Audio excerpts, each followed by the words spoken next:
Madison here. I am the founder of Health by Ratio. We are a completely online group of functional movement coaches, licensed physical therapists, and functional health coaches that work with our clients in an online setting to help them recover from chronic pains and injuries and get back to the active lives that they want, whether it's just functioning in their day-to-day lives or progressing into their sport and being able to get back to levels of performance that they haven't been at in years or even decades.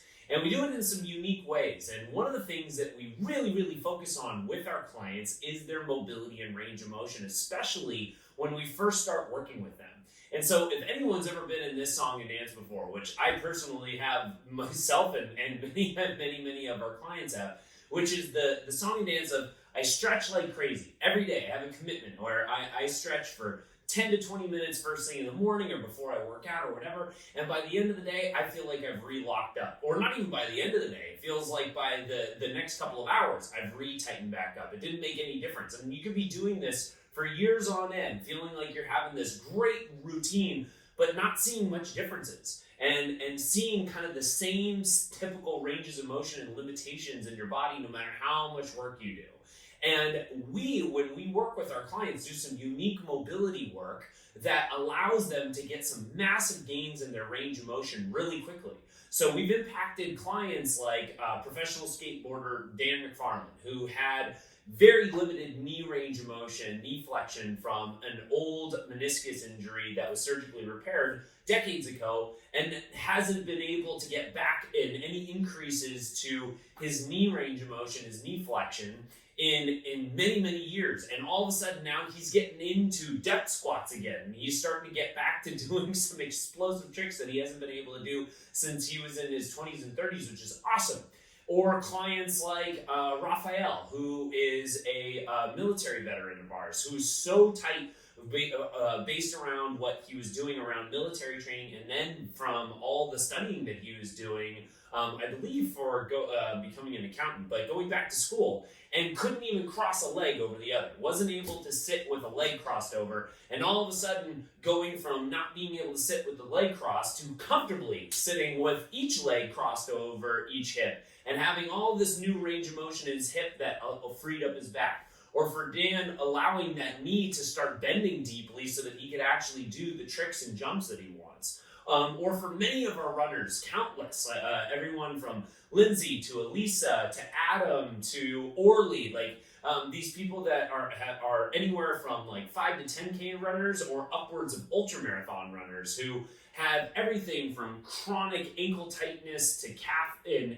Achilles soreness levels, feeling always like the IT band or hips are super locked up and the hamstrings are always pulled tight, to just within a handful of weeks making huge differences where all of a sudden the hips and the feet and the ankles have opened up to a point where they've increased by 10, 15, 20, 30 degrees sometimes in each of these areas, massively impacting their ranges of motion and decreasing tensions that are pulling on their body. And so how do we do it? What is it that makes what we're doing different than all these great stretching protocols that our clients are doing for decades before us, or sometimes years, but like often 10, 20 years of stretching with no difference, and then all of a sudden a month later and they've made all these big differences? Well, the key is that we focus on fascia. That is one of the main focuses at the beginning of our program, is that we want to analyze the body in its big, full ranges of motion to see where things up and down the kinetic chain are pulling on each other. And so where tightnesses in the feet and the ankles might be impacting the hips on one side and might be impacting even the shoulders and the neck up top, and how those spots are interconnected and making a big impact in the overall range of motion. And if we can find those few spots and do things like trigger point work or foam rolling work and find these fascial pieces of gunked up tissue and take our jackhammer tools and basically bust them up, find these knotted up tissues and work through them with some unique breath work, contractions and relaxations, even movement patterns while we're doing these trigger point and foam rolling techniques. And we can really find these restricted tissues and create good blood flow to them and bust them up so that more mobility can get restored. And then we can actually get the benefits of stretching. So what is fascia? Well, fascia is this connective tissue that runs in these huge strands throughout our entire body, from head to toe. As a matter of fact, one of the lines of fascia that many of our runners are familiar with, and most of our clients for that matter in general are familiar with, is a fascia line that starts at the bottom of your foot, and it is linked, or it is your plantar fascia. So if anyone's ever heard of plantar fasciitis, our runners out there have probably heard of this a ton of times. This is the start of this fascia line, but it's not just at the foot. This plantar fascia line runs through the whole body. So here's how it goes. It starts at the bottom of your foot, right around the ball of your foot. Runs underneath the arch, runs underneath your heel, runs back up the back of your Achilles and your calf. Then it runs up your hamstring and up the back of your butt. And then when it gets to above your hip, it crisscrosses to the other side of your lower back and then comes up that side of the back all the way up until it attaches to the base of the neck on the other side of the body. So it makes this big kind of gigantic S from head to toe. Well, fascia is really, really dense, tough tissue. As a matter of fact, when it gets bound up, when it gets gunked up, it's the second densest substance in your body next to bone. So meaning it's way tougher than muscle, way tougher than your ligaments and your tendons. It's dense stuff. And so fascia can get knotted up for really two reasons, and gunked up and restricted for two reasons. The first reason is probably the less common, but we've all heard this term a lot, is scar tissue. So when you have a catastrophic injury that tears an area and blows it up, the very first connective tissue that grows back is your fascial lines, and it grows back in kind of a rat's nest around this area. This is like what Dan McFarland was dealing with in and around his knee injuries, or what a lot of our runners are dealing with in and around their hips. They have these big areas of scar tissue because of these micro traumas that have occurred over time that have torn this thing up, and they're getting these rat's nest of fascia lines growing back. That's your body's version of a cast. So it's ability to basically restrict our range of motion on that area of the body, so that when we go to use this injured area, we're limited in how we move it, we're guarding it, so we're not going to hurt it further. But then, after that area heals, that scar tissue still lingers and it still restricts us. And it becomes this really dense, tough stuff that impacts our ability to move. And then the other reason why fascial lines get really restricted is because of poor hydration, poor blood flow. So for those of us, like Raphael, who have to, based around school or work or whatever, we're spending a lot of time sitting, or we're spending a lot of time in certain postural position, driving, or even standing, but standing in the same places forever on end and without much movement and not going in and out of full range of motion, the body gets poor blood flow, poor circulation, and the tissues don't get hydrated as well as they want. And so these deep fascial layers that run from the surface of your skin to the bone and everywhere in between, so it connects to everything here, when they get poorly hydrated over time, they start getting kind of stuck together, and the layers start matting together and become kind of this big gunked up piece of restricted tissue. For a lot of us, a huge area that becomes like this is our mid-back, kind of that area where when we get those awesome deep tissue massages or sports massages, it hurts so good when they're working into that whole area along the thoracic spine that's like one gigantic piece of cement, and they're just like pushing into that whole area. That tissue that now is like one gigantic piece of cement is an area that hasn't been hydrated very well. And so what your masseuse is doing is they're trying to take their hands in and bust up that fascia and get blood flow to the area so that the tissue can come back nice and pliable. Well, that is what we are trying to do, is basically not just have you get a good sports massage once in a while. We want you to get those effects on a daily basis. We want your body to get the benefit of having like a deep tissue sports massage every single day, though, on certain components. And so when we work with somebody, we analyze their body to see where these fascial lines are restricted. And then we have them use some minimal equipment, a foam roller, a trigger point ball set, or another thing that we use, especially for issues around the limbs, is a heavy compression, like a voodoo band set, where we can wrap this thing around an arm or around a leg in certain positions and create heavy compression. and then move the body and stretch the body in ways that it causes the whole muscle, as it's contracting and relaxing, to bust up this fascial tissue.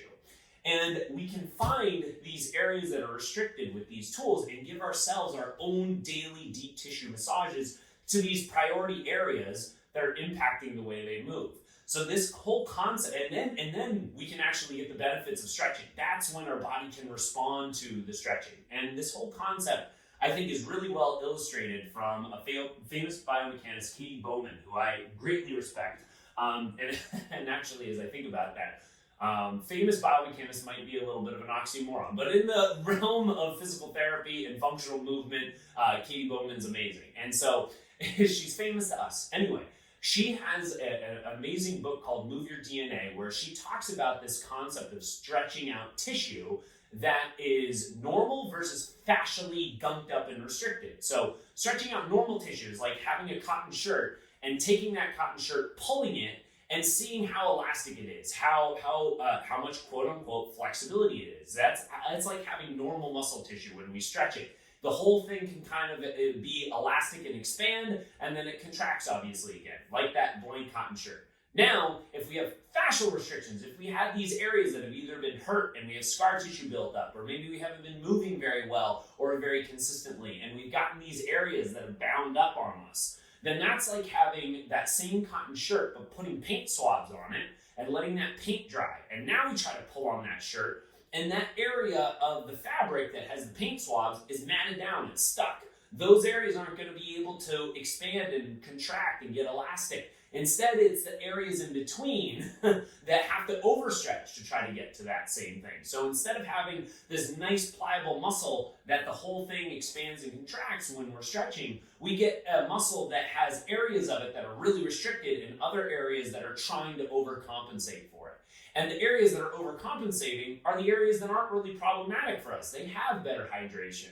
So that's why our stretching often is just kind of a mitigating of symptoms. Like we're feeling like it makes us a little bit looser for a couple of hours, and then we tighten back up because those paint swabbed areas haven't been impacted. They're still tight.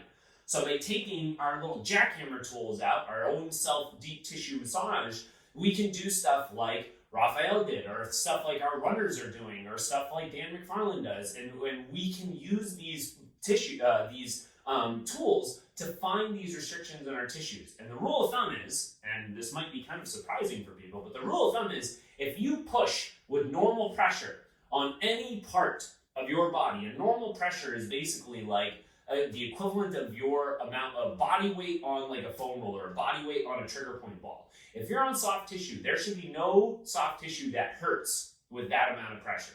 So, meaning, if you lay on a trigger point ball or you lay on a foam roller and you feel pain while you're on a soft tissue, not a bone, not like you're poking right into your rib, that's a different ball game, or not like if you're pushing right on a nerve and you feel like a firing up and down. But assuming you're just pushing on like a area of the hip or an area of the leg or an area of the calf or whatever, and you feel like, whoo, that's sore, that's gnarly, or those spots in around the neck and the shoulders that hurt so good to work, that means you found an area that's fascially restricted. And my educated guess is, for many of us, speaking from all the people that we work with, is that more often than not, there's way more areas that are fascially restricted that hurt on our body than don't. And that's because over the decades, we have not had very good blood flow to all these unique inlets of our tissues. And so they start getting a little gunky. Some areas are more than others. But that anytime you're feeling like that soreness when you're applying these pressures here, that means you have some fascial restriction. So it's time to work that area out and bust it up and release it. And that's when we can actually stretch. That's when we can increase our ranges of motion and make some really, really big impacts to how the body's moving from head to toe. So that's our whole kind of spiel on fascia, what it does for our body, why it makes such a difference when we can use these unique techniques to self-release our own body, and how that makes such a big impact to our ranges of motion. And if you want to have some more help one-on-one, like our clients have, is all of them started with a free consultation call with us. And on these calls, we do a call over the phone to find out what your background is, your health background is, what your goals are, and then a follow-up call over video where we actually assess your whole body and we look at these fascial lines. and we teach you where your body is being impacted, where those tightnesses are occurring, and we literally help you on that free call create a mobility plan for your body on a weekly basis for you to address these areas and make massive impacts to your ranges of motion within just the next 3 to 4 weeks. It's quick. So if you're interested in that help, it's free. We'll put a link to our calendar here so that you can pick a slot that works best for you. We'd love to connect with you and help you in any way that we can in getting to your functional health goals. And if it works out that we're a fit for each other to help you and coach you beyond that, awesome. And if not, that's totally fine too. We truly are really happy about just passionately helping people get more information on how their body is functioning and give them the tools that they need to be self-empowered over their own functional health. So again, we'll attach that link at below in the comments of our videos. We'll also, I believe, get a little bit of a scrolling ticker with that link up on this video as well. And then outside of that, guys, hope you have a wonderful day, and we'll talk to you soon.